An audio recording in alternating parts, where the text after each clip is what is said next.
أعوذ بالله من الشيطان الرجيم. بسم الله الرحمن الرحيم.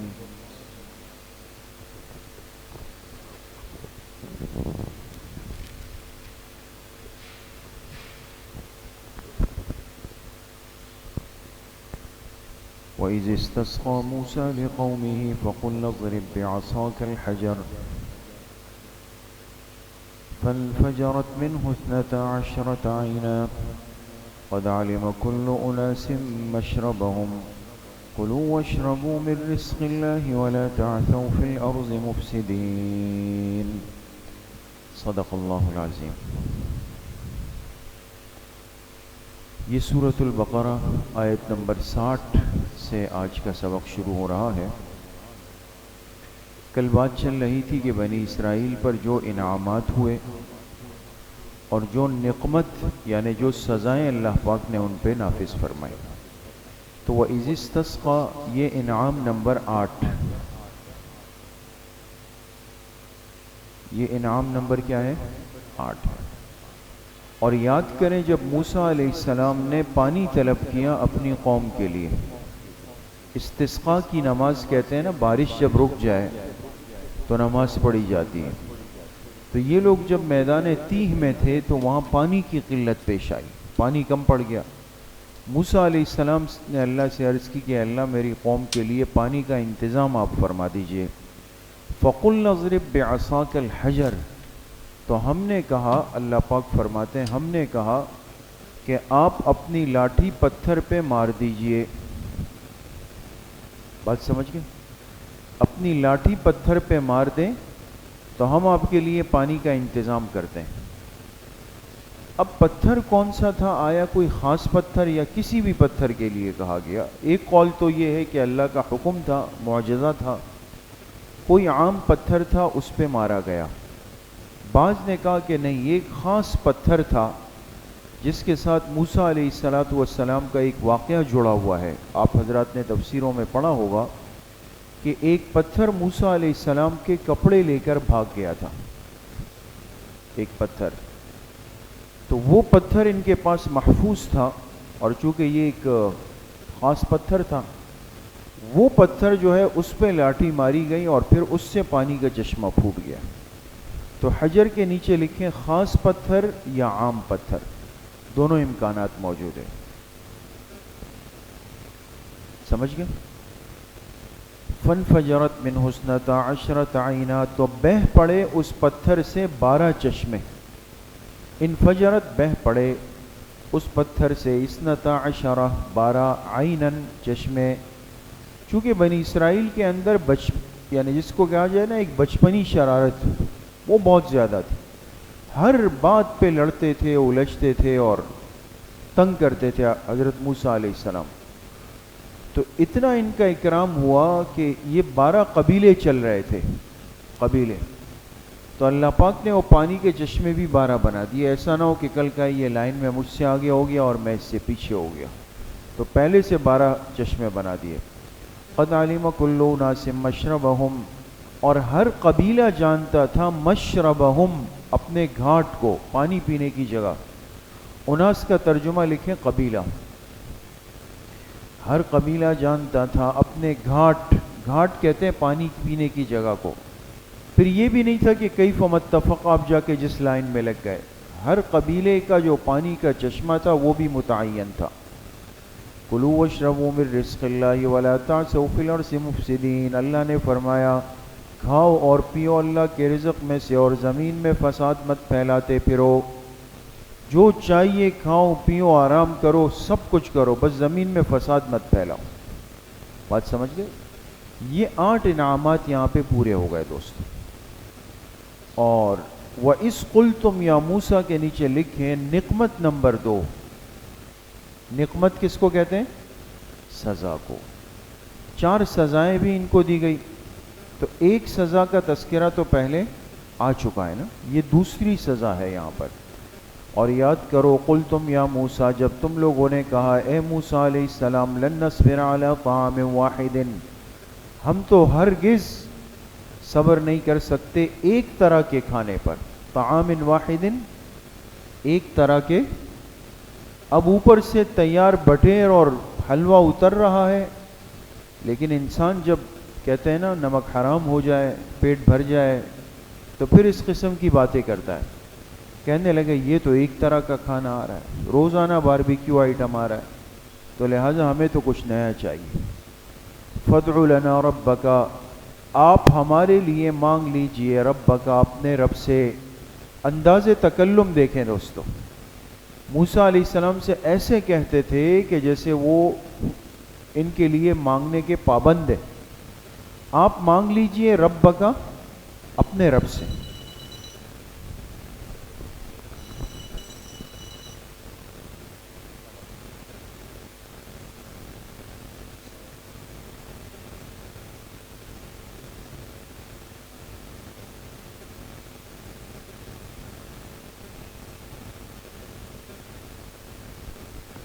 یہ بھی تو کہہ سکتے تھے نا کہ ہمارے رب سے مانگ لیں، لیکن رب کی نسبت پھر موسیٰ علیہ السلام، کہ آپ کا رب ہے، آپ ان سے مانگ لیں اور ہمارے لیے مانگ لیں۔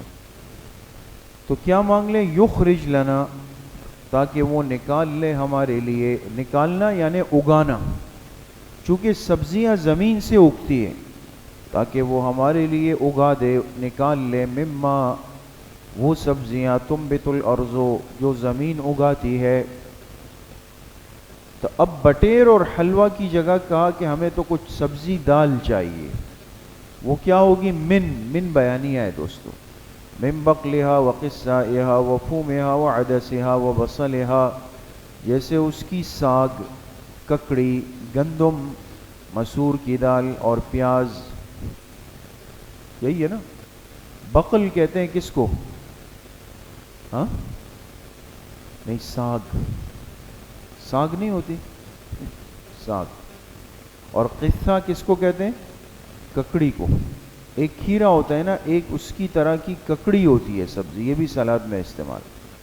فوم کہتے ہیں گندم کو، عدس کہتے ہیں مسور کی دال کو، اور بصل کہتے ہیں کس کو؟ پیاز کو۔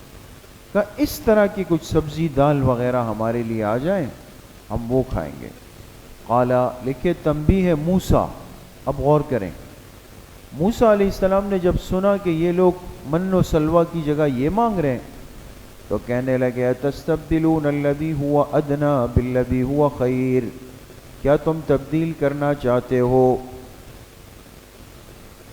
ہوا ادنا، ادنا کے معنی کمتر، کمتر، کمتر کو لینا چاہتے ہو، بالذی، با کے نیچے لکھے للعوض، یہ با عوض کے معنی میں ہے، کمتر کو لینا چاہتے ہو، بالذی ہوا خیر، اعلیٰ کے عوض میں۔ کس کے عوض میں؟ معلوم ہوا کہ گوشت اور یہ چیزیں جو ہے نا یہ اعلیٰ ہے، اور سبزی وغیرہ اس کے مقابلے میں کیا ہے؟ ادنا۔ بات سمجھ میں آ گئی؟ کمتر ہے، تو اعلیٰ چیز تمہیں مل رہی ہے، اس کے عوض میں ادنا اور کمتر کو لینا چاہتے ہو۔ اہبطوا مصرا، لکھے اجابت مطالبہ، اجابت ان کا مطالبہ اب مانا گیا، تو کہا گیا کہ اتر آؤ شہر سے، کیا کر لو؟ وجہ یہ تھی کہ یہ جس جگہ پر تھے میدان تیہ میں نا،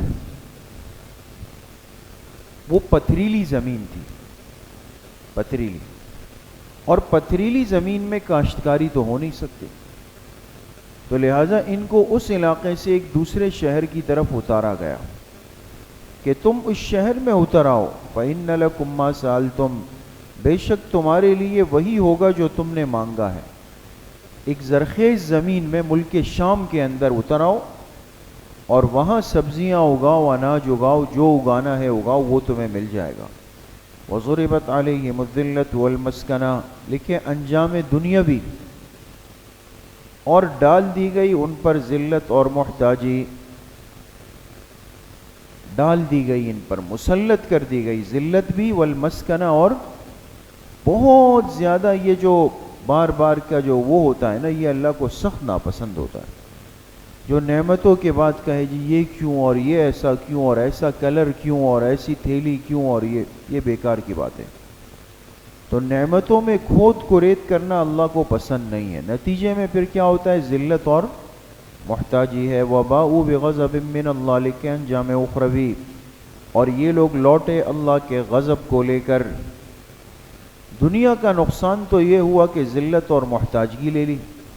آخرت کا نقصان کیا ہوگا کہ اللہ کے غضب کو لے کر باؤ ای رجعو، یہ لوٹ کر جائیں گے اللہ کے غضب کے ساتھ. ذالک بانہم، ذالک کے نیچے لکھے مذکور، یعنی ذلت و مسکنت. یہ جو مذکور باتیں ہوئی نا، کون سی مذکور باتیں؟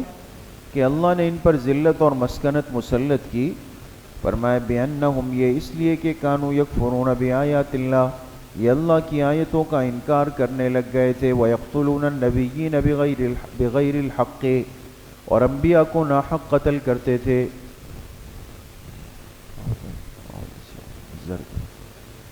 انبیاء کو ناحق قتل کرتے تھے. ذَلِكَ بِمَا عَصَوْا وَكَانُوا يَعْتَدُونَ. ذَلِكَ، اس کا مشار الیہ کیا ہے؟ دیکھیں ذَلِكَ اس میں اشارہ ہے نا، اس میں اشارہ، یہ اشارے کے لیے جس کی طرف اشارہ کیا جائے وہ کہلاتا ہے مشار الیہ. اب ذالکہ سے کس کی طرف اشارہ ہے؟ اس کے نیچے لکھے کفر و قتل انبیاء. کفر و قتل، یہ جو انہوں نے اللہ کی آیتوں کا انکار کیا نا، کفر کیا اور انبیاء کو قتل کیا، اس کی وجہ کیا تھی؟ فرمایا بما عصوا، بسبب اس کے کہ انہوں نے نافرمانی کی. وَكَانُوا يَعْتَدُونَ، اور یہ حد سے تجاوز کرنے والے تھے. معلوم ہوا کہ گناہ کو ہلکا نہیں لینا چاہیے. عصیان تو گناہ کو کہا جاتا ہے نا. گناہ کا نقصان اتنا زیادہ ہے کہ یہ انسان کو اللہ کی نعمتوں کا منکر بھی بنا سکتا ہے، اور عصیان انسان کو اللہ کے محبوب بندوں کا دشمن بھی بنا سکتا ہے. انبیاء کی دشمنی کے اندر مبتلا ہو جائے گا. سمجھ گئے؟ ان الذین آمنوا، لکھیں تتمہ نوع اول قانون نجات. پیچھے بات آئی کہ بنی اسرائیل کی کتنی انواع بیان ہوں گی؟ 5. اب جو پہلی نوع ان کی بیان ہوئی، یہ نوع اول، اس میں 8 انعام تھے اور 2 سزائیں تھی. تو فرماتے تتمہ نوع اول قانون نجات. اب اللہ نے ان کو نجات کا ایک قانون بتایا، اور اس پہلی نوع کا ایک تتمہ اور تکمیل ہو رہی ہے. فرمایا ان الذین آمنوا، بے شک جو لوگ ایمان لائے. آمنو کے نیچے لکھے ای بالقلب او باللسان، چاہے دل سے ایمان لائے چاہے زبان سے ایمان لائے. والذین ہادوا، اور وہ لوگ جنہوں نے یہودیت کا راستہ اختیار کیا، یعنی اپنے زمانے میں، اس لیے کہ ہر امت کا اپنا ایک دور گزرا ہے. بات غور کریں گے ہم. اور جن لوگوں نے کون سا راستہ اختیار کیا؟ یہودیت. اصل میں ہادو بمعنی ہے تابو. ہادو کا ترجمہ کیا ہے؟ ہاں، تابو، لفظی ترجمہ. یہ اصل جو یہودی تھے نا، جو صحیح یہودی تھے اپنے وقت میں، موسیٰ علیہ السلام کے پیروکار، ان پر توبے کا مزاج غالب تھا. توبہ طائب کرنے والے لوگ تھے، اس لیے ان کو ہادو سے تعبیر کیا. ہادو ای تابو. سمجھ گئے؟ لیکن میں پھر آپ سے عرض کر رہا ہوں کہ اس یہودیوں سے مراد اپنے زمانے کے، جب ان کا دور چل رہا تھا. تو جو ایمان لائے اور جو یہودی تھے، والنصارى، اور جو نصرانی تھے، اس کے ساتھ بھی لکھیں اپنے زمانے میں. والصابئین، اور جو صابئین تھے. اب یہ ایک فرقہ گزرا ہے صابئین کا. اب یہ کون تھے؟ بعض نے کہا کہ یہ حضرت ابراہیم علیہ السلام کے متبع تھے اور بت پرستی کے اندر مبتلا ہو گئے تھے. کن کے متبع تھے؟ حضرت ابراہیم علیہ السلام کے متبع تھے اور بت پرستی میں مبتلا تھے. دوسرا قول یہ ہے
اعوذ باللہ من الشیطان الرجیم بسم اللہ الرحمن الرحیم. اچھا جی، کہاں تک پہنچ گئے تھے؟ جی، ان الذین آمنوا والذین ہادوا والنصارى والصابئین. تو صابئین میں ایک قول تو یہ ہوا کہ حضرت ابراہیم علیہ السلام کے جو متبع تھے اور وہ بت پرست تھے. دوسرا قول یہ ہے کہ یہ کواکب پرست تھے. کواکب سے مراد ستارہ پرست. تیسرا قول بڑا عجیب ہے کہ یہ یہود و نصارہ کے بین بین تھے. بین بین سمجھتے ہیں؟ ہاں بیچ والے تھے، درمیان میں تھے. یعنی بعض ہوتے ہیں نا، ایک آدمی یہاں سے بھی کچھ لے رہا ہے، یہاں سے بھی کچھ لے رہا ہے. تو ان کی یہ حالت تھی کہ یہ کچھ یہود سے لے رہے تھے، کچھ نصارہ، اس کے بیچ بیچ ایک کیفیت بنا کے چل رہے تھے. تو وہ صابئین کہلاتے ہیں. سمجھ میں آ گئے؟ تو فرمایا کہ بے شک جو لوگ ایمان لائے، تو آمنو سے اشارہ کس کی طرف تھا؟ اس امت کی طرف. اور جو یہودی تھے، جو نصارہ تھے اور جو صابئین تھے، اب ان کے لیے قانون نجات آ رہا ہے دوستو. بڑی اہم آیت ہے. من آمن باللہ والیوم الآخر وعمل صالحا. ان میں سے جو ایمان لایا اللہ پر، آخرت کے دن پر، اور اس نے نیک اعمال کیے، اس نے نیک اعمال کیے، فلہم اجرہم عند ربہم. تو ان کے لیے اجر ہے ان کے رب کے ہاں، یعنی آخرت میں. ولا خوف علیہم ولا ہم یحزنون. نہ ان پر کوئی خوف ہوگا اور نہ یہ غمگین ہو. بہت سارے لوگوں نے، یعنی اچھے خاصے بعض اہل علم نے بھی اس آیت کو لے کر کے ایک تعبیر اخذ کی. غور کیجئے گا کہ دیکھیں اس آیت سے پتہ چلا کہ اگر ابھی بھی، اس وقت بھی، اگر کوئی شخص یہودیت پر رہتے ہوئے شرک نہ کرے. کس پر رہتے ہوئے؟ یہودی ہے، یعنی آپ علیہ الصلاۃ والسلام کو اللہ کا نبی نہیں مانتا، آخری نبی، لیکن وہ مشرک نہیں ہے اور اپنی یہودیت پہ چل رہا ہے. یا ایک آدمی نصرانی ہے لیکن شرک نہیں کرتا اور حضرت عیسیٰ علیہ السلام کی تعلیمات پہ عمل کرتا ہے، آپ علیہ السلام کے آخری نبی ہونے کا قائل نہ ہو، تو اب بھی اگر ایسا ہو تو وہ جنت میں جا سکتا ہے. یہ بعض لوگوں نے یہ اس آیت سے اخذ کیا. لیکن میں آپ حضرات سے شروع آیت سے ایک بات زور دے کے کہتا رہا کہ ہادو سے مراد اپنے زمانے میں، نصارہ اپنے زمانے میں، صابئین اپنے زمانے میں. یہودیت جب تک برحق تھی، اس برحق زمانے میں جس یہودی نے اللہ آخرت کے دن پر ایمان اور نیک عمل، تو وہ کامیاب. نصرانیت برحق تھی، اس میں جب تک شرک سے بچا کامیاب. صابئین جب شرک سے بچے کامیاب. اب قیامت تک نجات کے لیے جو راستہ ہے وہ سوائے جناب نبی کریم صلی اللہ علیہ وسلم کی ختم نبوت پر ایمان لائے بغیر ممکن ہی نہیں. بات ہو گئی؟ دیکھیں وَإِذْ أَخَذْنَا مِيثَاقَكُمْ، لیکن نوع ثانی، نوع اول بنی اسرائیل کی 5 انواع آنی تھی نا. نوع اول بیان ہو گئی. اب یہ لکھیں نوع ثانی، اور حاشیے پر لکھیں گے اس نوع میں بنی اسرائیل کے آباء و اجداد کی 3 خباثتیں بیان کی گئی ہے. کتنی خباثتیں؟ 3. ان کے آباء و اجداد کی، یہ جو موجودہ ہے، ان کے باپ داداؤں کی 3 خباثتیں ہیں جو ترتیب سے آیت میں آئے گی. بات سمجھ میں آ گئی؟ اچھا، اب دیکھیں وَإِذْ أَخَذْنَا مِيثَاقَكُمْ وَرَفَعْنَا فَوْقَكُمُ الطُّورَ. لکھیں خباثت نمبر 1، اور یاد کرے جب ہم نے لیا تم سے پختہ وعدہ. میثاق، ہم نے لیا تم سے پختہ وعدہ. سمجھ گئے؟ واو کے نیچے لکھے حالیہ، اور حال یہ ہے کہ ہم نے تمہارے سروں کے اوپر طور پہاڑ کو اونچا کر دیا. کیا کر دیا؟ اونچا کر دیا. طور پہاڑ ان کے سروں پہ آیا. کیا مطلب؟ سر سے مراد یہ نہیں ہے کہ طور اپنی جگہ سے ہٹ کے آ کے ان کے سر پہ کھڑا ہو گیا. یہ ایک تعبیر ہوتی ہے. آپ نے دیکھا ہوگا کبھی کبھی استاذ جب بچے کو طالب علم کو ڈراتے ہیں نا تو ایسے ڈنڈا ایسا کر دیتے, مارتے نہیں لیکن سر کے اوپر اٹھا لیتے ہیں تو وہ نیچے دب جاتا ہے, گھبرا جاتا ہے نا. تو یہ ایک سزا کا انداز ہوتا ہے کہ مصیبت کسی کے سر کے اوپر کر دی جائے کہ ماننا ہی نہیں ماننا, کھانا ہے یہ چیز کھانی ہے نہیں کھانی, تو وہ کہتے ہیں جی جی بالکل کھا رہا ہوں. تو بطور سزا کہ ان کو ایسا لگا کہ طور کا پہاڑ ہمارے سر پہ آ گیا. بات سمجھ گئے؟ اب ہوا کیا تھا غور سے سنیں. آپ نے سنا کہ جب موسیٰ علیہ السلام طور جا رہے تھے تو انہوں نے کہا جی ہم بھی جائیں گے. پھر اس میں سے ایک جماعت ان کے ساتھ گئی. جب وہاں گئی وہاں بھی واقعہ پیش آیا. خیر کتاب مل گئی, موسیٰ علیہ السلام آ رہے تھے, سب چیزیں ان کے سامنے واضح تھی کہ یہ اللہ کی کتاب مل گئی ہے اور اس پر کیا کرنا ہے, عمل کرنا ہے. لیکن شرارت اور خباثت مزاج کا حصہ ہے. تو جب واپس آئے نا, لوگ منتظر تھے, تو اپنے ان سرداروں سے پوچھا کہ جی کتاب مل گئی؟ کہا جی کتاب تو مل گئی. کہ کیا ہے اس میں؟ اب کہنا تو یہ چاہیے تھا کہ کتاب مل گئی, اس میں اللہ کے احکامات ہیں, ہمیں اس پر عمل کرنا ہے نا. کہنے لگے کتاب مل گئی ہے اور اللہ پاک نے موسیٰ علیہ السلام سے فرمایا کہ اس پر عمل کرو. ہاں اگر کوئی مشکل چیز آ جائے تو اس کو چھوڑ بھی سکتے ہو. یہ بات تھی, یہ بات بھی تھی, یہ تو نہیں تھا نا. یہ تو اپنی طرف سے جو ہے نا وہ خلط ملط کرنے کی کوشش کی. کہنے لگے کہ اللہ نے فرمایا جو مشکل ہونا تو اس کو چھوڑ دینا. بات سمجھ میں؟ تو جب یہ انہوں نے خباثت کی تو اللہ پاک نے فرمایا اب صبر کرو. اب جب یہ لوگ اوپر دیکھتے تھے تو لگتا تھا کہ طور کا پہاڑ ان کے سر پہ آ چکا ہے. جب تک توبہ تائب نہیں ہوئے اس کیفیت کے اندر زندگی گزارتے رہے. سمجھ لیں؟ دیکھیں خذوا ما آتیناکم, خذو سے پہلے محذوف نکالیں قلنا وقلنا, اور ہم نے کہا کہ خذوا ما آتیناکم, پکڑ لو جو کچھ ہم نے تمہیں دیا مضبوطی کے ساتھ. ما سے مراد یعنی احکامات شریعت ہے. جو احکامات شریعت تورات کے واسطے سے تم کو دیے گئے, خذو بقوت, اس کو کیا کر لو, طاقت سے پکڑ لو. واذکروا ما فیہ, اور تم یاد رکھو ما وہ احکامات فی جو اس کتاب میں ہے, لعلکم تتقون تاکہ تم اللہ سے ڈرتے رہو. ثم تولیتم من بعد ذالک, پھر تم لوگ پھر گئے اس کے بعد تم لوگ کیا ہو گئے, اللہ سے وعدہ کیا کہ ہم چلیں گے, ترتیب پہ چلیں گے, لیکن پھر گئے. فلولا فضل اللہ علیکم ورحمتہ, اللہ نے فرمایا اگر تم پر اللہ کا فضل نہ ہوتا, ورحمتہ, اور اللہ کی رحمت نہ ہوتی. اس کے نیچے لکھے بالامہال, اللہ کی فضل و رحمت کس انداز سے ملی کہ ان کو مہلت دی گئی. ایک دم جب پکڑ نہیں ہوتی سمجھ جائیں کہ اللہ موقع دے رہے ہیں کہ ابھی بھی وقت ہے, توبہ کر لو, توبہ کر لو, توبہ کر لو. تو فرمایا اگر اللہ کا فضل اور رحمت نہ ہوتی نا تم پر, کس طریقے سے, امہال مہلت کے ذریعے سے, لَكُنْتُم مِّنَ الْخَاسِرِينَ, تم ہو جاتے تباہ ہونے والوں میں سے. وَلَقَدْ عَلِمْتُمُ الَّذِينَ اعْتَدَوْا مِنْكُمْ فِي السَّبْتِ, لکھے خباثت نمبر 2.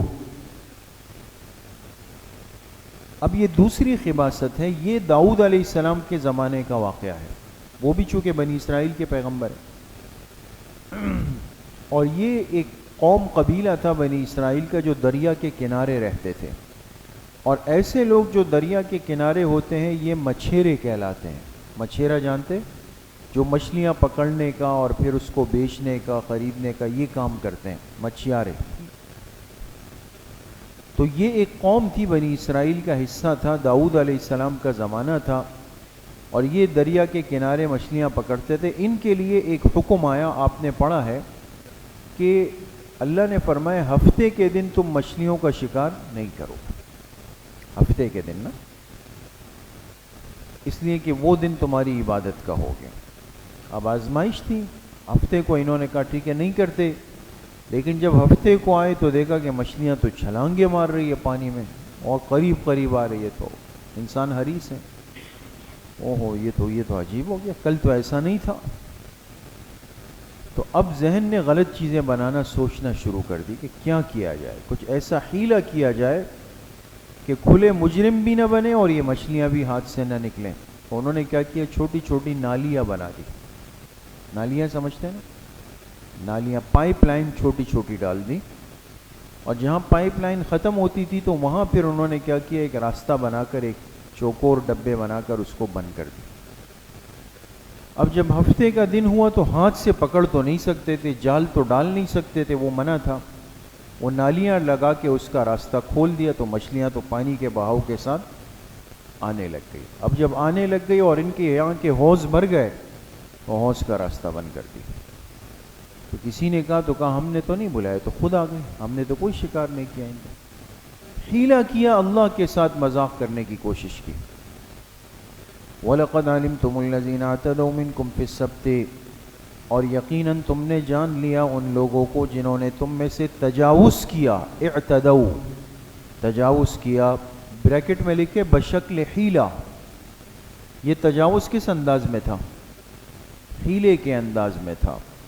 فی السبت، ای فی یوم السبت، ہفتے کے دن کے بارے میں۔ فقلنا لہم، تو ہم نے ان سے کہا، کونوا قردۃ خاسئین، بن جاؤ بندر ذلیل۔ قردہ کس کو کہتے ہیں؟ بندر کو، اور خاسئین ذلیل، بن جاؤ بندر ذلیل بن جاؤ۔ تو یہود جو ہے نا، ان کے بڑے بندر بھی بنے ہیں، یہ تو ان کی آل اولاد میں سے۔ بعض لوگوں نے کہا کہ یہ حقیقتاً صورتاً بندر نہیں بنے، بلکہ ان میں کیا آ گئی تھی، ان کی عادات آ گئی تھی۔ جیسے جانوروں کے خصائص ہوتے ہیں نا، عادات ہوتی ہے، تو وہ صرف ان کے اندر آ گئی تھی۔ تو یہ بات درست نہیں ہے دوستو، اس لیے درست نہیں ہے کہ مختلف حیوانات کی عادتیں انسانوں میں ہر زمانے میں ہوتی، یہ صرف ان کے ساتھ تو نہیں تھا۔ جیسے بعض بڑے بہادر لوگ ہوتے ہیں، لوگ کہتے ہیں بھئی شیروں کی طرح جیتا ہے یہ، شیروں کی طرح اس طرح، بات سمجھ گئے؟ تو عادات حیوانی کا انسانوں میں آنا یہ کوئی بنی اسرائیل کا خاصہ نہیں تھا، یہ تو ہر زمانے میں انسانوں کے اندر یہ چیزیں چلتی رہتی ہے۔ تو یہ لوگ حقیقتاً بندر بن چکے تھے، سمجھ میں آ گئی، پکڑ میں آ گئے تھے۔ فَجَعَلْنَاهَا نَكَالًا لِمَا بَيْنَ يَدَيْهَا وَمَا خَلْفَهَا وَمَوْعِظَةً لِلْمُتَّقِينَ۔ فَجَعَلْنَاهَا، ترجمے پہ غور کرے، پھر ہم نے کر دیا اس قصے کو، ہا ضمیر کے نیچے لکھیں، ہم نے کر دیا اس قصے کو نکالن، عبرت کا سبب، لما بین یدیہا وما خلفہا، پچھلوں کے لیے بھی اور بعد والوں کے لیے بھی۔ ما بین یدیہا، جسے ہم کہتے ہیں بھئی اگلے پچھلے سب کے لیے عبرت کا نشان بن گئے۔ تو یدیہا کے نیچے لکھیں کن کے لیے؟ اگلوں کے لیے بھی اور پچھلوں کے لیے بھی۔ وَمَوْعِظَةً لِلْمُتَّقِينَ، اور نصیحت کا ذریعہ بن گئے متقین کے لیے۔ متقین نے اس سے کیا حاصل کی دوستو؟ نصیحت حاصل کر لی۔ وَإِذْ قَالَ مُوسَىٰ لِقَوْمِهِ، لکھے خباثت نمبر 3۔ یہ وہ مشہور واقعہ ہے دوستو، آپ حضرات نے بارہا سنا ہے۔ بنی اسرائیل میں ایک شخص تھا، اس کے پاس بہت سارے مال و اسباب تھے، لیکن وہ لاولد اولاد نہیں تھی، اس کا صرف ایک بھتیجا تھا۔ بھتیجے کا نام تھا عامیل، عامیل، عین الف میم یا لام۔ اب بھتیجے نے جب دیکھا کہ بھئی چچا کے پاس مال ہے اور چچا ہے کہ ٹکٹ لے ہی نہیں رہے آخرت کا، جانے کا نام ہی نہیں لے رہے، انسان حریص ہے، تو ذہن میں آتا تھا کہ یہ جب جائیں گے تو کچھ آسرا ہوگا، ملے گا نا۔ تو جب انتظار کیا، پتہ چلا کہ چچا فی الحال تو جانے کے موڈ میں نہیں ہے دنیا سے، تو ذہن میں آیا کہ چلو اس کو قتل کر دیتا ہوں، لاش لے جا کے کسی کے دروازے پہ ڈال کے رونا پیٹنا شروع کر دوں گا روافظ کی طرح کہ بھئی کسی نے میرے چچا کو مار دیا ہے، تو لوگ ڈھونڈنے لگ جائیں گے اور میں وارث تو بن جاؤں گا۔ اس نے جا کے رات کے اندھیرے میں چچا کو قتل کیا، لاش اٹھا کے لا کے محلے میں ایک شخص کے دروازے پہ ڈال دی۔ صبح ہوئی، لوگ اٹھے، بھائی فلاں بندہ مارا گیا۔ اب اصول کے اعتبار سے تو نشانیاں یہ بتاتی تھی کہ جس کے دروازے پہ ملا ہے اس نے مارا ہے، لیکن شریعت جو اس وقت کی تھی موسیٰ علیہ السلام کی، اس میں بھی کیا تھا؟ قسامت تھی، قسمیں کھانے کا، جیسے ہمارے ہاں 50 افراد قسمیں کھائیں تو پورے اہل محلہ نے قسمیں کھائی کہ نہیں ہم نے یہ کام نہیں کیا اور یہ جو بندہ ہے یہ بھی اس قسم کا نہیں ہے۔ تو معاملہ پھر اٹک گیا کہ بھئی اب اس بندے کو کس نے مارا ہے؟ سب نے کہا بھئی چلتے ہیں موسیٰ علیہ السلام سے، صاحب وحی پیغمبر ہیں، ان کے پاس آئیں۔ موسیٰ علیہ السلام نے اللہ سے عرض کی تو اللہ پاک نے فرمایا ان سے کہو کہ ایک گائے خرید لے اور گائے ذبح کر کے اس کے جسم کا کوئی حصہ لا کر کے اس مقتول کے جسم پہ رکھ دیں، یہ خود اپنے قاتل کا نام بتا دے گا۔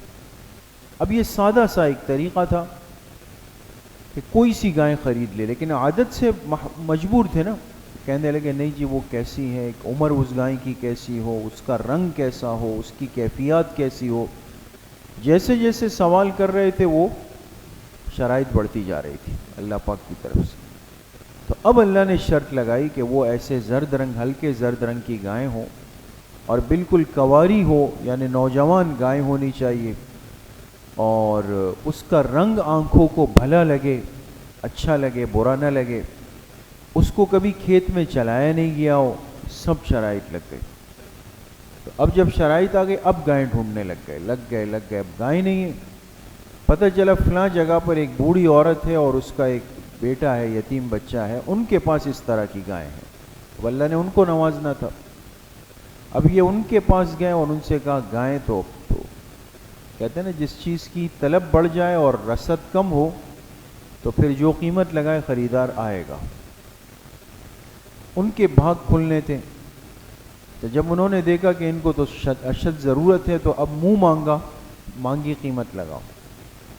کہا کیا قیمت ہوگی اس کی؟ تو اس بچے نے کہا کہ گائے کی قیمت یہ ہوگی کہ جب تم اس کو ذبح کر دو گے، اس کی جو کھال ہوگی اس کھال کو سونے سے بھرنا شروع کر دو، جب فل اس کی کھال سونے سے بھر جائے گی نا وہ اس کی قیمت ہے۔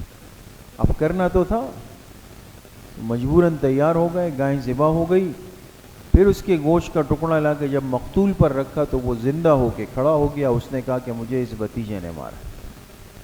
کہانی یہاں پر پوری ہو گئی کہ بھتیجے کا نام سامنے آ گیا۔ تو بہت ساری چیزیں عبرت کی اس واقعے کے اندر بھی ہیں، وہ ایک الگ موضوع ہے کہ بھئی انسان کو بیجا سوالات نہیں کرنے چاہیے، اور اسی طریقے سے اللہ پاک کسی کو نوازنے پر آ جائے تو کسی زندگی کے کسی بھی موڑ پہ مالا مال کر دیتے ہیں۔ اور سب سے بڑھ کر جو اس میں ایک عبرت اور سبق تھا وہ یہ تھا کہ اس وقت اس علاقے میں جو بنی اسرائیل کا جو یہ طبقہ تھا، ان میں ایک موضوع بحث بنا ہوا تھا کہ مرنے کے بعد کی زندگی آیا ممکن ہے نہیں ہے، موت کے بعد کیسے بندہ زندہ ہوگا؟ کچھ لوگ کہتے رہے سمجھ میں نہیں آتا، تو اللہ پاک نے یہ واقعہ ایک ترتیب بنا دی ہے، سب نے آنکھوں سے دیکھا کہ مقتول زندہ ہوا، اس نے اپنے قاتل کا نام بتایا اور پھر وہ مر گیا۔ سمجھ گئے؟ دیکھیں وَإِذْ قَالَ مُوسَىٰ لِقَوْمِهِ، خباثت نمبر 3، یاد کرے جب موسیٰ علیہ السلام نے اپنی قوم سے کہا إِنَّ اللَّهَ يَأْمُرُكُمْ أَن تَذْبَحُوا بَقَرَةً، اللہ تمہیں حکم دیتے ہیں کہ تم ذبح کر لو ایک گائے۔ بقرتن کے نیچے لکھیں گائے روایتن اور بیل درایتن۔ گائے کیا ہے؟ روایتن، اور گائے درایتن۔ روایت اور درایت کا فرق اصول حدیث میں آپ حضرات پڑھیں گے۔ روایت اس کو کہتے ہیں جو چیز نقل کے ساتھ آ رہی ہو، درایت اس کو کہتے ہیں جس کو عقل بھی تسلیم کر لے۔ اب دیکھیں قرآن میں سورت کا نام ہی بقرہ ہے، لفظ بھی ان تذبحوا بقرہ ہے۔ روایت کہتی ہے کہ یہ گائیں تھی، مؤنث تھی، لیکن درایت عقل کچھ اور کہہ رہی ہے، اس لیے کہ آگے آئے گا کہ اللہ پاک فرمائیں گے کہ ایسی گائیں ہو کہ جس کے ساتھ ہل نہیں لگایا گیا ہو، جس کو فصل میں نہیں چلایا گیا ہو، اور ہل اور فصل کا کام گائیں سے نہیں کروایا جاتا، بیل سے کروایا جاتا۔ تو روایت کہتی ہے کہ گائیں تھی، درایت کہتی ہے کہ بیل تھا، دونوں صحیح۔ قالوا اتتخذنا ہزوا، تو لوگ کہنے لگے کہ کیا آپ ہمیں مذاق بناتے ہیں. ہزون نیچے لکھے بمعنی محزون، مصدر بمعنی اس میں مفعول ہے دوستو. کہنے لگے کیا آپ ہمارا مذاق بناتے ہیں. یعنی یہ بات اس لیے کی کہ ہم قاتل کو ڈھونڈنے نکلے ہیں اور آپ کہہ رہے ہیں گائے ذبح کریں. یہ کیسا جوڑ ہی نہیں ہے دو باتوں میں. قال اعوذ باللہ ان اکون من الجاہلین، موسیٰ علیہ السلام نے فرمایا اللہ کی پناہ اس بات سے کہ میں ہو جاؤں جاہلوں میں سے. کس میں سے؟ اس سے معلوم ہوا، مفسرین نے لکھا کہ انہوں نے موسیٰ علیہ السلام سے کہا نا کہ آپ ہمارے ساتھ مذاق کرتے ہیں. تو موسیٰ علیہ السلام نے جواب میں یہ نہیں کہا کہ میں مذاق نہیں کرتا ہوں، بلکہ کہا کہ میں کوئی جاہل تھوڑی ہوں. تو پتہ چلا کہ بیجا مذاق کرنا کن کا کام ہے؟ جاہلوں کا کام. بیجا مذاق کرنا. ایک تو ہونا ہے نا ایک مجلس ہے، چلو بھائی کچھ مزاح کے طور پہ کوئی ایک چار باتیں ہو گئی. تو بعض کو آپ نے دیکھا ہوگا نہ کوئی جوڑ ہے نہ کوئی ربط ہے، بس بیکار ہاں ہاں ہاں ہاں ہاں ہاں ہاں ہاں ہاں ہاں. کبھی آپ جائیں نا باہر ہوٹل میں کھانا کھا رہے ہوں گے، آپ کے قریب سے ایک بڑا قہقہے کی آواز آئے گی. کوئی لوٹ پوٹ ہو کے نیچے گر رہا ہوگا، کوئی دائیں گر رہا ہوگا، کوئی کیا کر رہا ہوگا.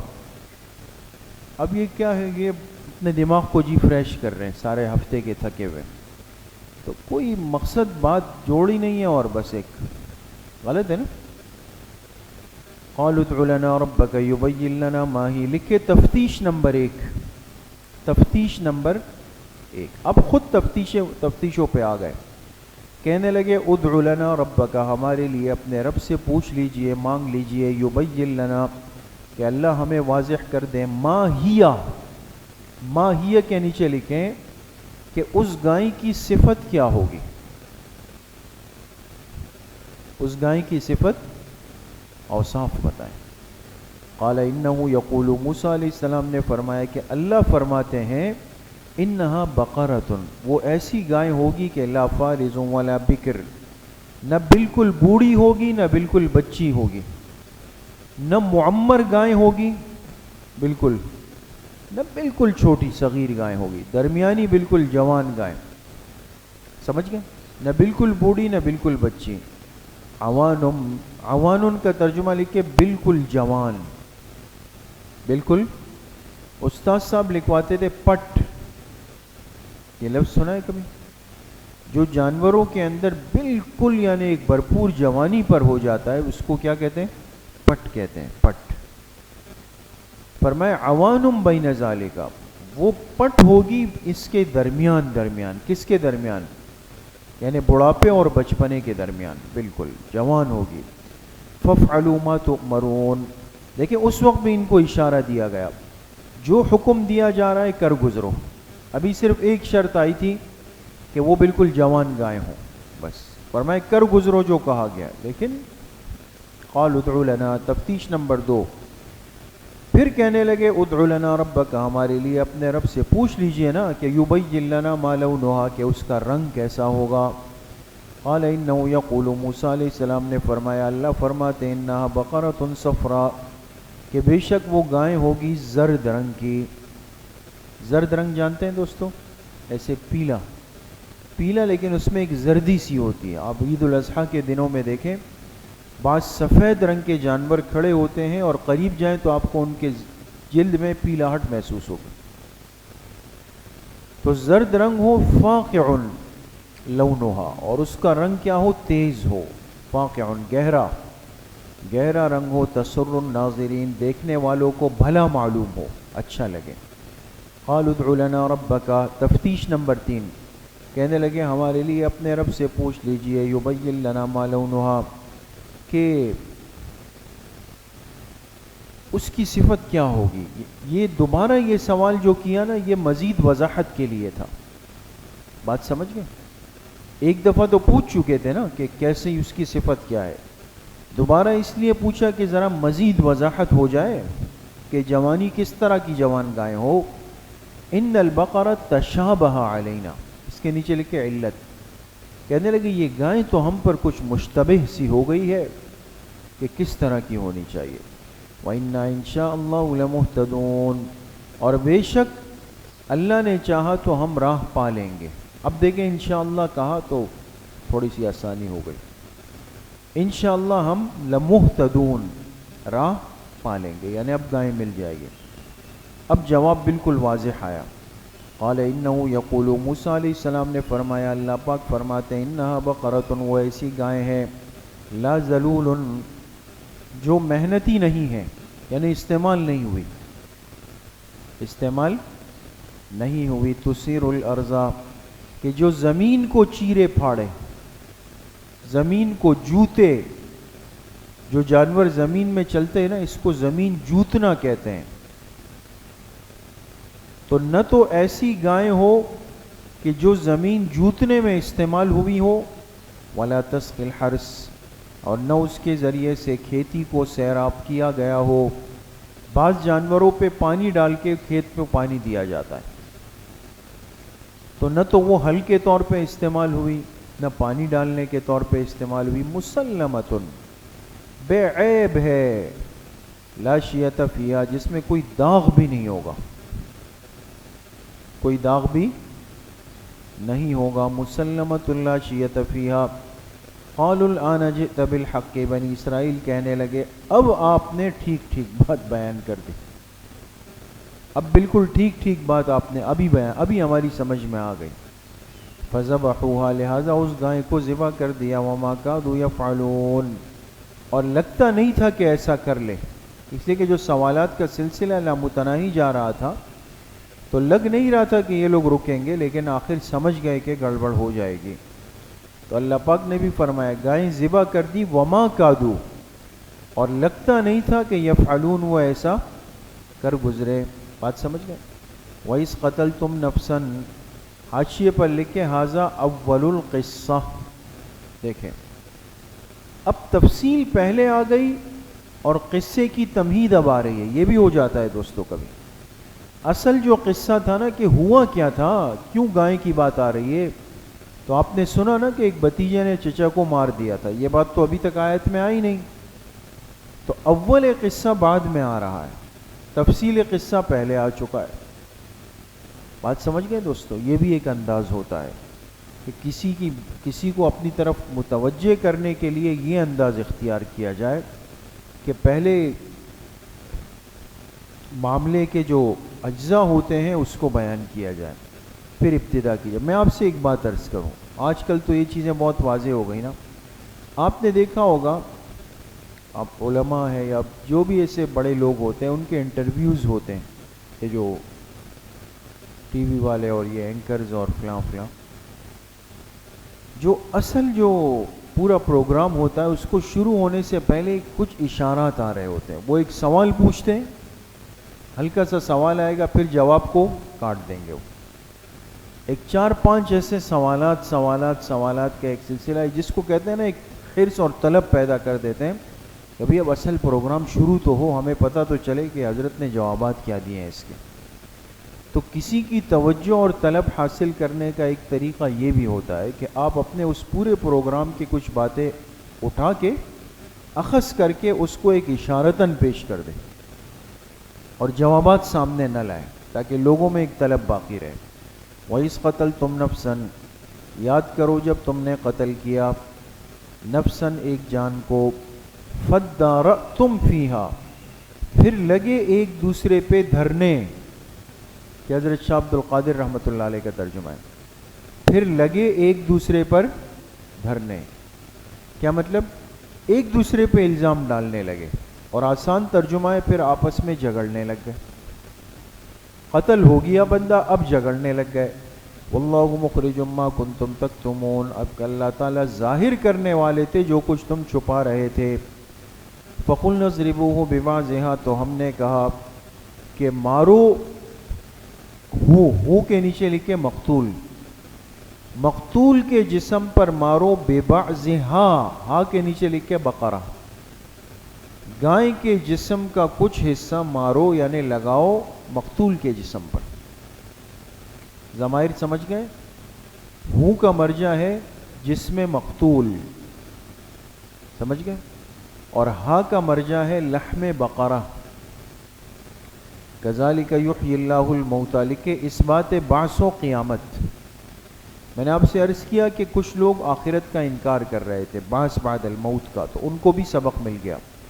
کذالک یحیی اللہ الموتى، اسی طرح اللہ تعالیٰ زندہ فرمائیں گے مردوں کو، ویریکم آیاتہ، اور اللہ پاک تمہیں دکھاتے ہیں آیاتہ اپنی قدرت کے نمونے، لعلکم تعقلون، تاکہ تم کیا کر لو، سمجھ حاصل کر لو، تاکہ تم کیا کر لو، سمجھ حاصل کر لو۔ ثم قست قلوبکم، لکھے شکوہ، یہ اب کیا ہے، شکوہ۔ یہ ساری باتیں بنی اسرائیل کی ہو رہی ہیں۔ اب دیکھیں ایک انسان کو اتنا سمجھایا گیا، اس کے پچھلوں کے قصے سنائے گئے، ان پر انعامات کے تذکرے کیے گئے، سب کچھ ہو گیا، انسان کہے گا یار واقعی ہماری تو ایک پس منظر ہے، لہذا ہمیں اس کا لحاظ رکھنا چاہیے۔ ان اللہ نے فرمایا ثم قست قلوبکم من بعد ذالک، اس کے بعد بھی تم لوگوں کے دل کیا ہے، سخت ہیں۔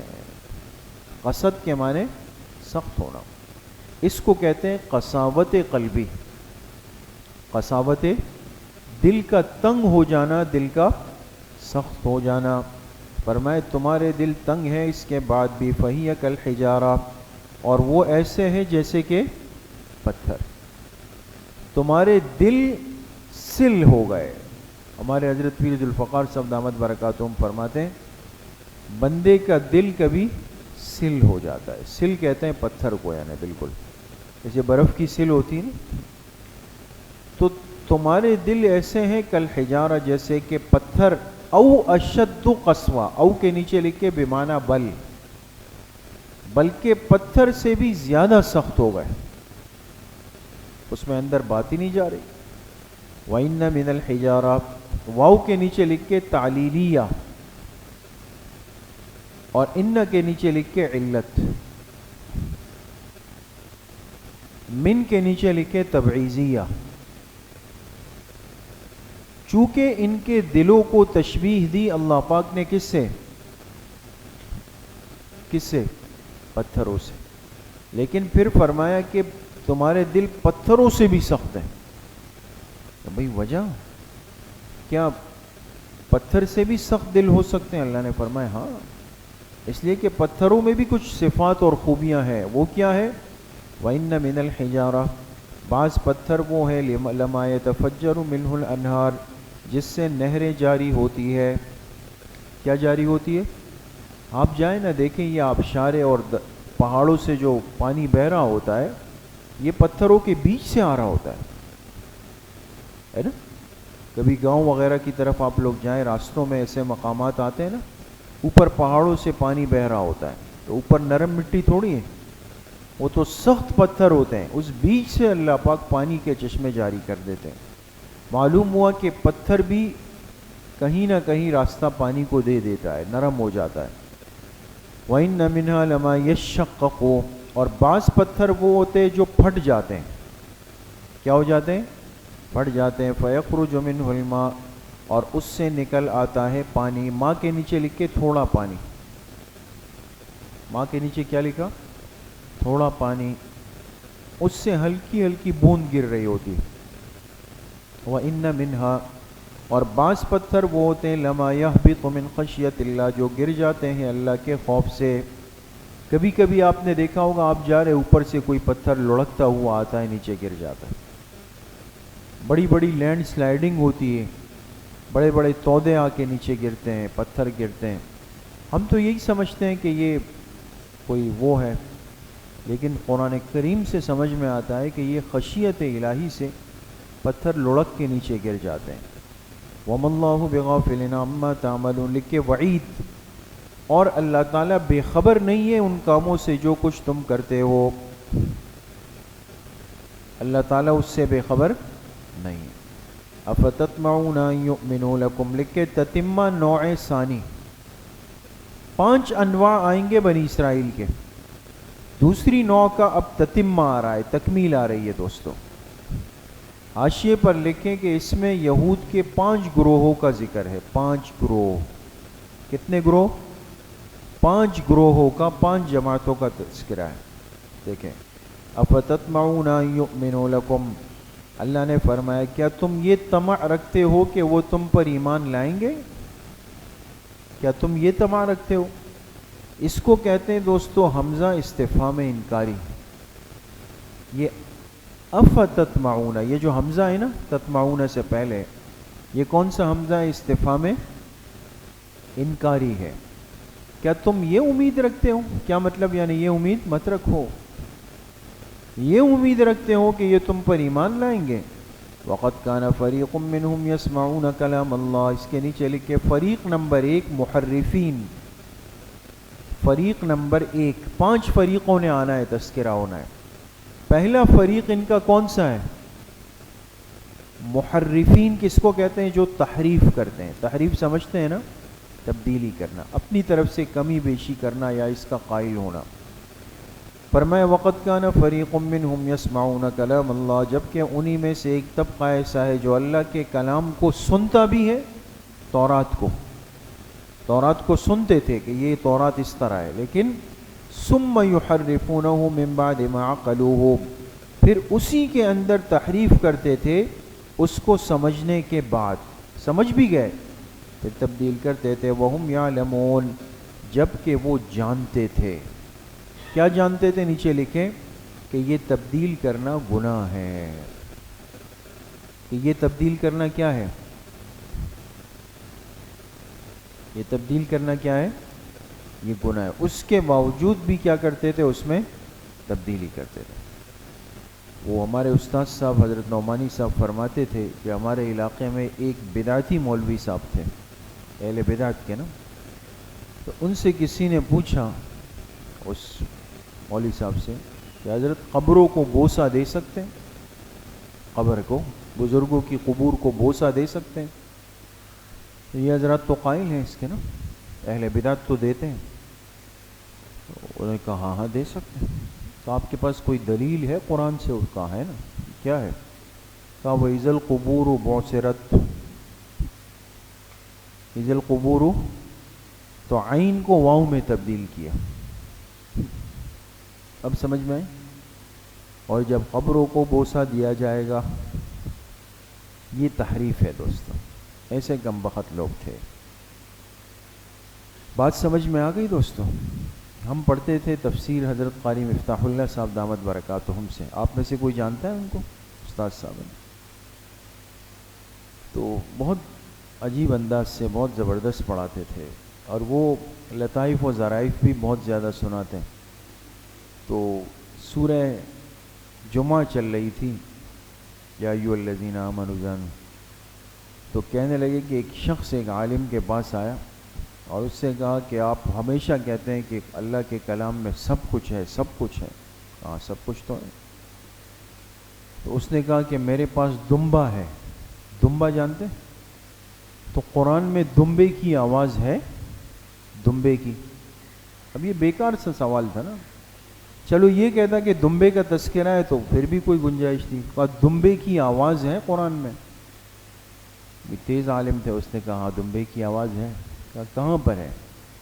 کہا دیکھو سورہ جمعہ کھولو، اللہ پاک فرماتے ہیں یا ایھا الذین آمنوا اذا نودی للصلاۃ من یوم الجمعۃ فاسعوا الی ذکر اللہ وذروا البیع.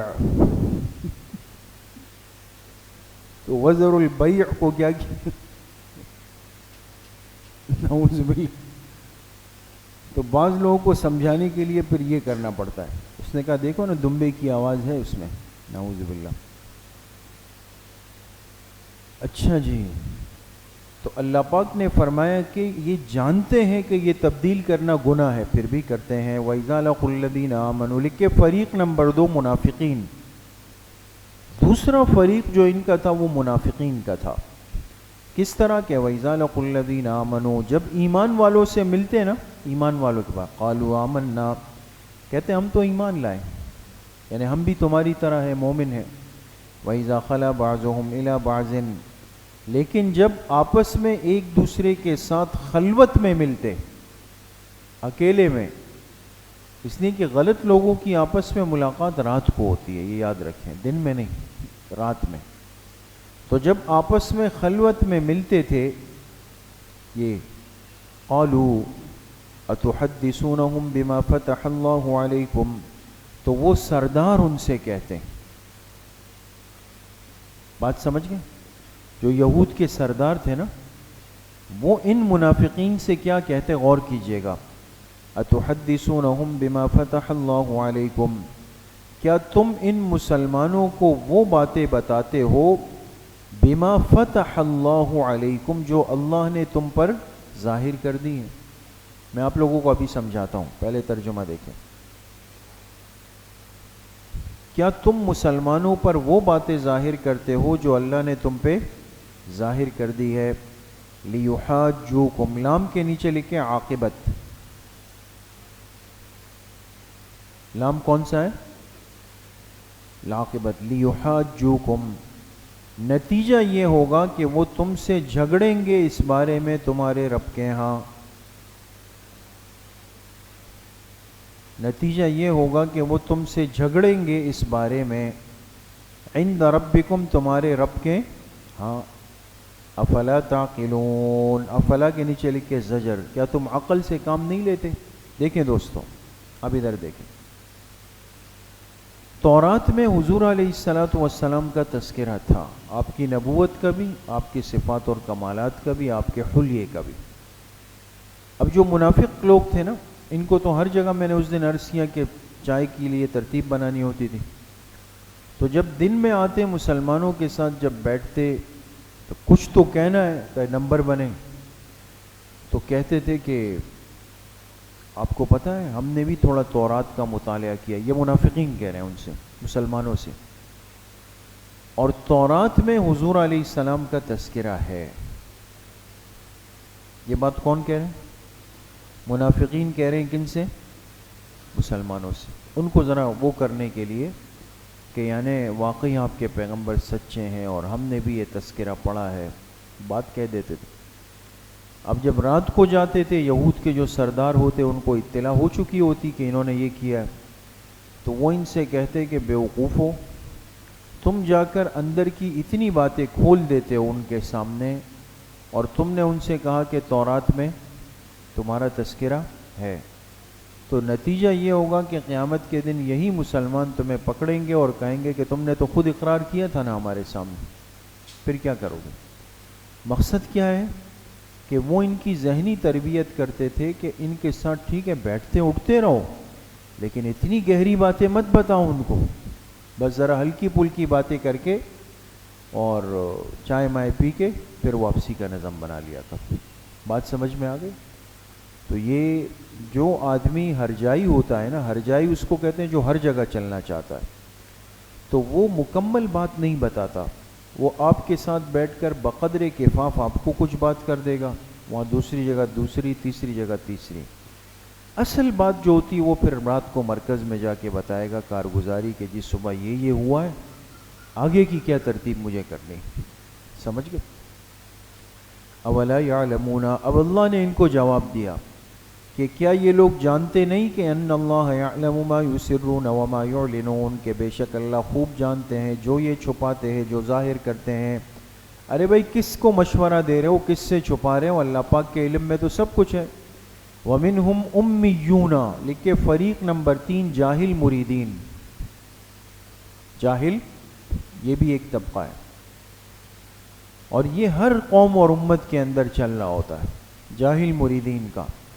فرمایا وَمِنْهُمْ أُمِّيُّونَ، اور ان میں سے بعض ان پڑھ ہیں، لا يعلمون الکتاب، جو کتاب کا علم نہیں رکھتے، الا امانیہ، مگر باطل خیالات۔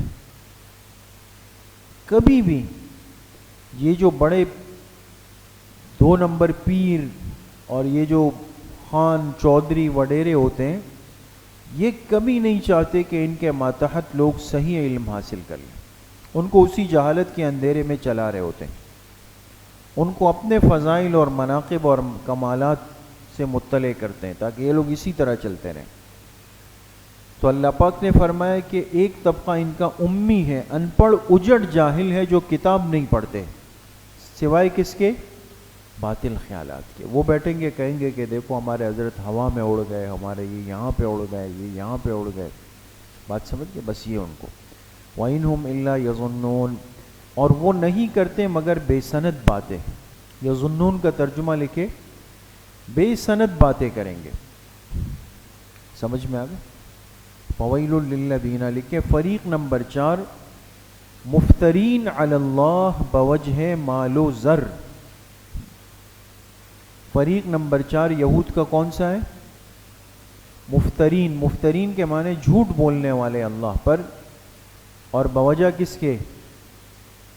مال و زر کے. ایک طبقہ ایسا ہوتا ہے کہ جو مال اور زر کو لینے کے لیے اللہ پر کیا کرتا ہے؟ جھوٹ بولتا ہے. ان کو تو اسباب چاہیے. تو ایسے باطل پرست لوگ بھی ہوتے ہیں, علماء سوء خاص طور پہ اس میں مبتلا ہوتے ہیں, کہ وہ جب دیکھتے ہیں کہ بھئی بادشاہ تو تعریفیں سننے کا عادی ہیں, تو وہ اصول حدیث کی کتاب میں لکھا ہے نا, ایک ایسے ہی عالم سوء تھے, تو وہ بادشاہ کے دربار میں جاتے تھے, اور بادشاہ کا مزاج یہ تھا کہ جس سے بھی مخالفت ہوتی نا اس کو قتل کرتا تھا. تو ایک دفعہ یہ گئے, اس نے کسی طرح بادشاہ نے ناراض ہو کے کسی کو قتل کر دیا. قتل کرنے کے بعد بادشاہ کو لگا کہ بھئی قتل ہے تو گناہ, بہت بڑا جرم ہے, اور یہ عالم صاحب بیٹھے ہوئے.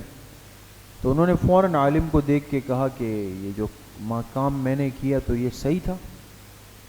تو عالم نے کہا نہیں, قتل تو جرم ہے, لیکن بادشاہ کے لیے 400 کی گنجائش ہے. یعنی اگر بادشاہ کو کسی پہ غصہ آئے تو 400 کو مار دے تو کوئی مسئلہ نہیں ہے, اور اس کے لیے فوراً ایک حدیث گڑھ کے پیش کر دینا, اعوذ باللہ. تو ایسے لوگ بھی ہوتے ہیں. تو ان کا تذکرہ ہوا کہ فَوَيْلٌ لِّلَّذِينَ يَكْتُمُونَ الْكِتَابَ بِأَيْدِيهِمْ, ہلاکت ہے ان لوگوں کے لیے جو لکھتے ہیں کتاب کو اپنے ہاتھوں سے, اپنے ہاتھوں سے تحریف کرتے تھے, اس میں اضافات کرتے تھے. ثُمَّ يَقُولُونَ هَذَا مِنْ عِنْدِ اللَّهِ, پھر کہتے تھے یہ اللہ کی طرف سے ہے. کیوں؟ لِيَشْتَرُوا بِهِ ثَمَنًا قَلِيلًا, تاکہ اس کے ذریعے سے تھوڑی سی قیمت حاصل کر لے. فَوَيْلٌ لَّهُم مِّمَّا كَتَبَتْ أَيْدِيهِمْ, لکھے وعید, ہلاکت ہے ان لوگوں کے لیے بسبب اس کے جو ان کے ہاتھوں نے لکھا. وَوَيْلٌ لَّهُم مِّمَّا يَكْسِبُونَ, اور ہلاکت ہے ان کے لیے جو کچھ یہ کماتے ہیں. جو کمائی انہوں نے کی وہ بہت بدترین کمائی تھی. وَقَالُوا لَن تَمَسَّنَا النَّارُ إِلَّا أَيَّامًا مَّعْدُودًا, لکھیں فریق نمبر 5 پیر و صاحبزادگان. پیر و صاحبزادگان, صاحبزادگان جانتے ہیں نا, یہ بڑے خطرناک ہوتے ہیں دوستو ہر دور کے اندر. تو یہ تصور بھی دوستو یہود سے چلا ہے کہ یہ جو 2 نمبر جعلی پیر ہونا, اور پھر یہ کہ پیر کی جو اولاد ہے وہ اس پیر کی طرح معصوم ہو, چاہے وہ الف با جیم سے بھی واقف نہیں ہو. جیسے آج کل کے اہل بدعت ہوتے ہیں, تو ان کے ہاں سلسلہ موروثی ہوتا ہے, خاندانی ہوتا ہے. چاہے پیر صاحب کے بیٹے کی مونچھیں اور موٹر سائیکل کا ہینڈل برابر ہو, اتنی بڑی مونچھیں ہوگی اس کی خطرناک والی, داڑھی نہیں ہے, پائنچے ٹخنوں سے نیچے ہے, نماز نہیں ہے, عورتوں کے ساتھ اختلاط کر رہا ہے, قوالی اور گانے سن رہا ہوگا. لیکن جب پیر صاحب فوت ہو جائیں گے اس کے اسی نالائق نااہل بیٹے کو لا کر بٹھا دیں گے اور کہیں گے کہ یہ ہمارے حضرت کے جانشین بن گئے. اب وہ جو جانشین ہے وہ تو ظاہر سی بات ہے اس کو تھوڑی پتہ ہے اللہ کا ذکر کیسے کرنا ہے, اصلاح کیسے کرنی ہے. وہ خود بھی قوالی پہ مست کر کے جو ہے وہ سٹے لگا رہا ہوتا ہے افیون کے اور چرس کے, اور پھر ان کو بھی لگا دیتا ہے اس میں. تو یقین کریں بہت ساری ایسی جگہیں, خانقاہیں جو ہمارے اکابر کے سلسلوں کی تھی, وہ صرف اس وجہ سے آج بدعات اور شرک کا مرکز بن گئی کہ ان کی آل و اولاد نے صاحبزادگیت کا راستہ لے کر کے اپنے آپ کو محروم کیا. اور ہمارے ہاں یہ ایک المیہ ہے کہ علماء کے بچے پڑھتے نہیں. آپ نے دیکھا ہوگا نا, بڑے بڑے علماء ہوتے ہیں, والد صاحب بڑے عالم ہیں, شیخ الحدیث ہیں, بیٹا جب دیکھتا ہے کہ بھئی گھر میں سب چیزیں تیار آ رہی ہے حضرت کا اتنا اکرام ہے، تو اس کو لگتا ہے کہ حضرت کا اکرام میرا ذاتی اکرام ہو رہا ہے، حالانکہ ایسا نہیں ہے.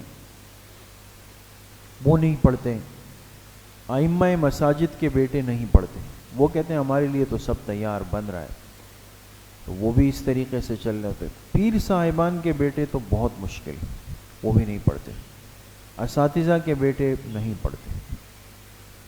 سب کی بات نہیں کر رہا ہوں، بعض جن کی تربیت ہو، سختی ہو، ماحول ہو، گھر کی تربیت ہو، وہ الگ بات ہوتی، بات سمجھ گئے. ورنہ اگر یہ تربیت نہیں ہوئی تو بڑے بڑی شخصیات کی اولاد نے تباہی مچا دی ہے دوستو، تباہی مچائی.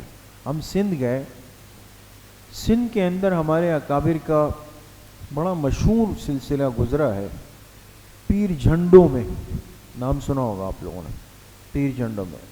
چونکہ یہ دو بھائی ہیں نا، ایک پیر پگاڑا ہے، ایک پیر جھنڈو ہے. جو مشہور نہیں ہے پیر پگاڑا صاحب جو تھے، یہ اب جو لگ رہی ہے ایسے نہیں، ان کے بڑوں نے راشدیہ سلسلہ ہے، انہوں نے انگریز سے حضرت شیخ الہند رحمۃ اللہ علیہ کے ساتھ مل کر جہاد کیا ہے. بہت بڑے درجے کے لوگ تھے، چھوٹے نہیں ہیں. ہم ان کی اصل خانقاہ بھی گئے ہیں، پیر جو گوٹ جو خیرپور میں. تو یہ دو ان کے بیٹے تھے. تو والد نے وفات کے وقت جو ہے نا، ایک کو اپنا جہاد کا جھنڈا دیا اور ایک کے سر پہ اپنی پگڑی رکھی. تو جس کو جہاد کا عالم دیا نا، اس کو پیر جھنڈو کہا گیا، اور جس کو پگڑی پہنائی گئی اس کو پیر پگاڑا کہا گیا. اس نسبت کے نام ہے دوستو. لیکن اب صورتحال دوستو یہ کہ ہم جب گئے وہاں پر پیر جھنڈوں میں، جہاں بہت بڑی لائبریری تھی کتابوں کی، اور جہاں مخطوطے تھے، ہاتھ سے لکھے ہوئے کتابیں، اور پاکستان نہیں پوری دنیا سے نایاب کتابوں کے لیے علماء عرب عجم کے وہ یہاں آتے تھے، اتنی لاکھوں کتابیں. تو خیر بڑا تذکرہ تھا، ہم لوگ گئے. لیکن افسوس یہ ہے کہ جب اب اس مسجد، اس سے جڑی ہوئی ایک مسجد تھی، اس کے امام صاحب تھے، وہ دارالعلوم کراچی کے فاضل تھے، وہ ملے. انہوں نے جو حالات بتائے وہ بہت ہی زیادہ افسوسناک تھے. خیر لائبریری تو جا چکی تھی، وہ تو اس کا کچھ حصہ کراچی یونیورسٹی کو دیا گیا، کچھ حصہ دارالعلوم کراچی کو دیا گیا، کچھ ادھر ادھر، وہ لاکھوں کتابیں اس طرح چلی گئی، ختم. اچھا اب یہ خاندان والوں کا کیا ہوا؟ انہوں نے کہا ایک طبقہ تو ان کا وہ رافضیت اختیار کر چکا ہے، اس میں جا چکے ہیں. ایک طبقہ جو ہے وہ انکار حدیث میں جا چکا ہے، وہ ہو چکے ہیں. اور ایک طبقہ بیرون ملک میں ہے، ان کا دین سے اس سے کوئی واسطہ بھی نہیں ہے، ختم. خس کم جہاں پاک. تو یہ کبھی انسان نہیں کہہ سکتا کہ جی یہ کیسے ہو سکتا ہے کہ میں نسل، میری آل اولاد میں کوئی بگاڑ آئے. تربیت نہیں ہوئی، یا اولاد نے اپنے آپ کو شروع سے صاحبزادہ سمجھ کے خانیت کی، پھر یہ محرومی جو ہے نا وہ حصے کے اندر آ جاتی ہے دوست. اس لیے سمجھدار علماء اور بڑے جو ہوتے ہیں وہ اپنی موجودگی میں اپنی اولاد سے خدمت کرواتے ہیں، ان کو کام پہ لگاتے ہیں، ان پر سختی کرتے ہیں.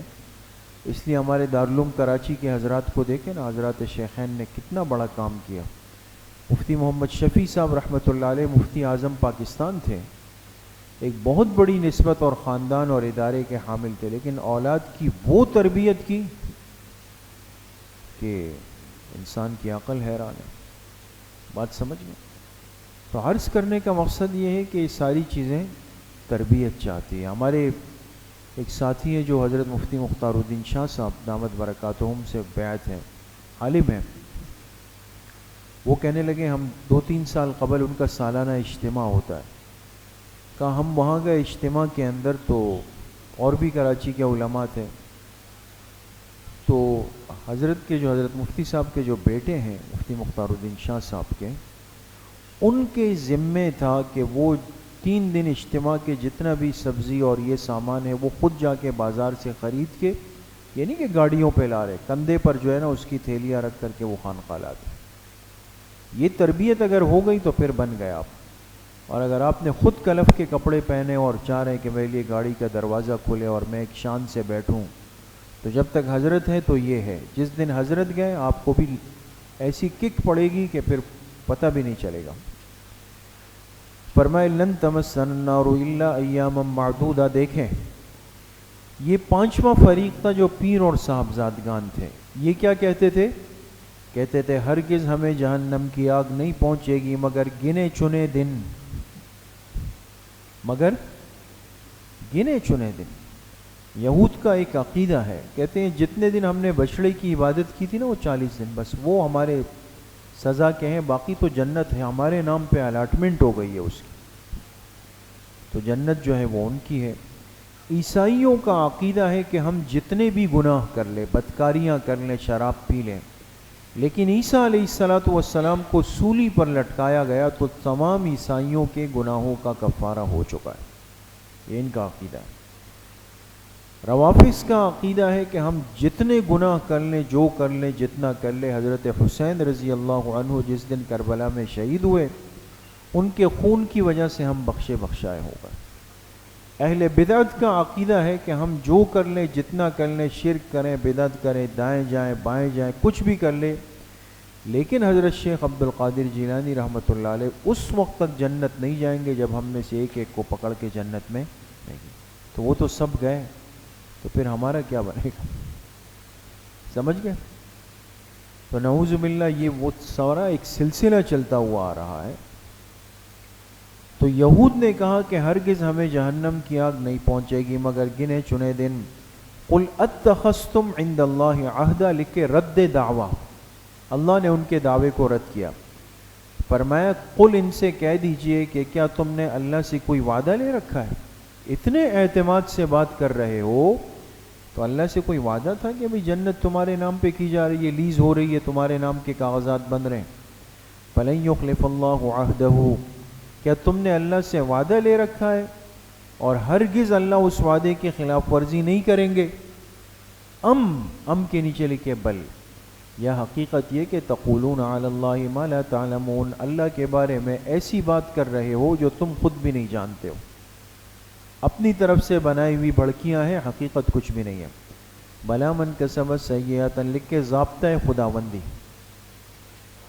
اب اللہ ضابطہ بتا رہے ہیں کہ جنت اور جہنم کے جانے اور نہ جانے کا معیار اور سبب کیا ہے. فرمایا بلا، کیوں نہیں، آگاہ ہو جاؤ. من کسب سیئۃ،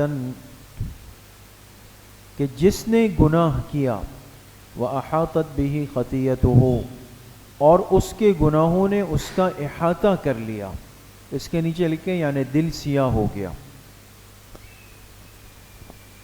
جس نے گناہ کیے اور گناہوں نے اس کا احاطہ کر لیا یعنی دل کیا ہو گیا؟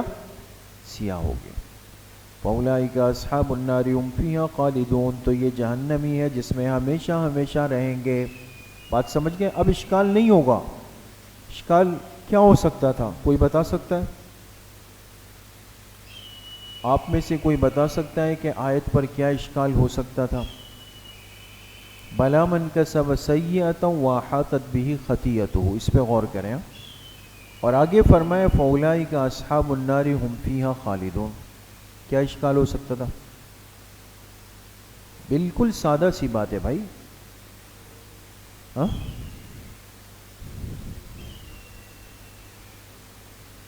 نہیں، سوال اور اشکال یہ ہوگا کہ سیئہ اور خطیہ دونوں کا معنی ہے کیا؟ گناہ کرنا، گناہ کبیرہ ہو یا صغیرہ ہو. لیکن بہر صورت اہل سنت والجماعت کا عقیدہ ہے کہ گناہگار کتنا بھی بڑا ہو وہ ابدی جہنم میں نہیں جائے گا. اور یہاں کیا فرمایا؟ ہم فیہا، اس لیے آپ کو لکھوایا کہ وَأَحَاطَتْ بِهِ خَطِیئَتُهُ، اور اس کا دل کیا ہو گیا؟ گناہ کرتے کرتے کرتے دل سیاہ ہوا اور ایمان چلا گیا. تو اب تو بات گناہ سے نکل گئی نا، عدم ایمان میں آ گئی، تو یہ جہنمی. والذین آمنوا وعملوا الصالحات، لکھیں بشارت جو ایمان لائے نیک اعمال کیا، اولئک اصحاب الجنہ، یہ لوگ جنت والے ہیں، ہم فیہا خالدون، اور اس جنت میں ہمیشہ ہمیشہ رہیں گے. بس کریں. تو میرے خیال میں اس سال ایک پارہ تو ہو جائے گا نا ہمارا. ہاں خیال کریں، انشاءاللہ پورا تو کرنا ہے نا. آج اجتماع کی دعا ہونے دے. خیر ہے، آج پھر آپ لوگوں کے لیے نظم بناتے ہیں. آپ حضرات 10:15 تک وقفہ کر لیں. چائے پانی